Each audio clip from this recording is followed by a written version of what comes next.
Welcome back to the show. I've got Dan Smith with Vail Mountain Rescue here. Dan, I went up camping up at Homestake over the weekend. I didn't see your guys up there anywhere, which was a good sign, but you had a few missions. Huh? We had one that was going to be on Homestake. It was a van that rolled off 24 onto Homestake Road, right at that hairpin. Oh. And the individual who was driving disappeared, so it became somebody else's job, not ours. It's called law enforcement.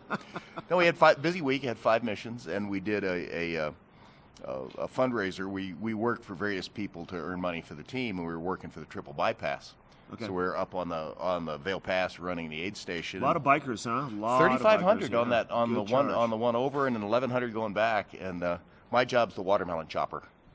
I just sit there with a machete and cut up watermelon. I mean, that just doesn't get better than that. They went to the right person for chopping the watermelon. Well, the problem is I start eating it. I got to watch that stuff. It's my one watermelon fix of the year. But we did have one hoist mission in that a climber got stuck on a ledge on Grays, which is obviously not in our county, but our team and the Aspen team are the two in the state that are authorized to ride the cable up and down on the helicopter. And it was Aspen's week.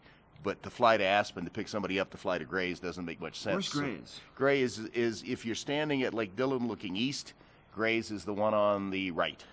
There's 2 tall peaks. Okay. And it's not a hard peak, but it's very easy to get cliffed. And fortunately, this guy walked out before we had to hoist him, which was good. But last night was even more fun. We had our typical hiker mission. 2 hikers were lost on Piney. They were last seen out at Piney Falls, which is 2.8 miles out.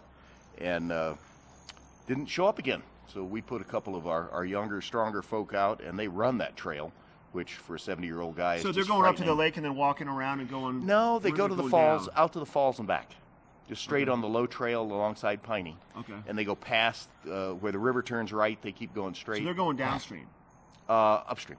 Okay. Upstream. Okay. And we got them about 11 o'clock and got them out about 1, but they were wearing shorts and T-shirts. Cold. It was very cold. Yeah. It was our guys were nice and warm because they'd run out, but so it was a very busy week. They were just kind of misplaced. They were misplaced, and they had no headlamps. And when it gets dark here, it gets dark here. So did they venture off the water then? Because they could have just stayed next to the river They and been fine. could have done many things, and this is hindsight's 2020. Normally, right? yeah, I can tell you what they could have done on any mission we ever pulled. But everything worked out fine. Got them back, returned them to their parents, and it was a good time. But nobody gets lost at noon on a bright sunny day. Everybody gets lost after dark or in just an absolute horrible piece of weather. And like you talk about, the weather changes dramatically quickly. We're in the middle of obviously a weather pattern right now that hasn't changed much. But when the weather rolls in, it comes in fast. Oh, and the old 3 o'clock in the afternoon, be prepared for rain. That's still a good mantra. I mean, even if you look at today's forecast. I talk about it every day. You never know when those little spawns of storms are going to pop up. And just rolling a rain jacket up in your pack is never a bad idea. That and an extra water bottle. An extra water bottle, a few snacks, a headlamp. What a good idea. Headlamp's a strange thing, People, when it's dark, it's really dark, and you know the trail, but you don't move on it because you cannot see a thing. Yeah. It's like trying to work with your head in a bag without a headlamp on, and it's a very unpleasant experience. Well, then it's good then. You had a bunch of missions. Everybody came out fine. All my guys enjoyed it. They do this because you love it. I mean, we don't get paid, and when you've had a rough day and it's now 9 o'clock and the cell phone goes off and it's time to go on a mission and 2 guys turn up to go. That's right. It happens every time. It's amazing.